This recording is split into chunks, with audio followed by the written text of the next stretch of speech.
नांदगाव खंडेश्वर तालुक्यातील लोणी सर्कल असेल, ढवळसरी असेल, या भागामध्ये वन्य प्राण्याच्या हौदसामुळे शेतकऱ्यांच्या शेती पिकांचं प्रचंड नुकसान झालं।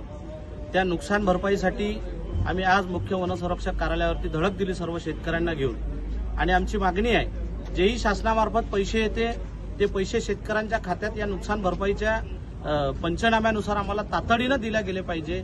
तसेच हे कार्यालय नांदगाव तालुक्याच्या ठिकाणी आलं पाहिजे, ही आमची मागणी असून काही लोक कुणाला जास्त पैसे भेटले, कुणाला कमी पैसे भेटले म्हणून वनपालांच्या नाहक तक्रारी या मुख्य वनसंरक्षकाकडे करण्यात आल्या आहे। वडाळी वन परिक्षेत्र अधिकारी कार्यालय आणि नांदगाव तालुक्यातील वनपाल यांच्यात समन्वय नसल्यामुळे या समन्वयाअभावी या शेतकऱ्यांचं नुकसान त्या ठिकाणी होत आहे। म्हणून आज या ठिकाणी शेतकऱ्यांना घेऊन आम्ही मुख्य वनसंरक्षक कार्यालयावरती धडक दिली आणि सांगितलं की 7 दिवसाच्या आत नुकसान भरपाई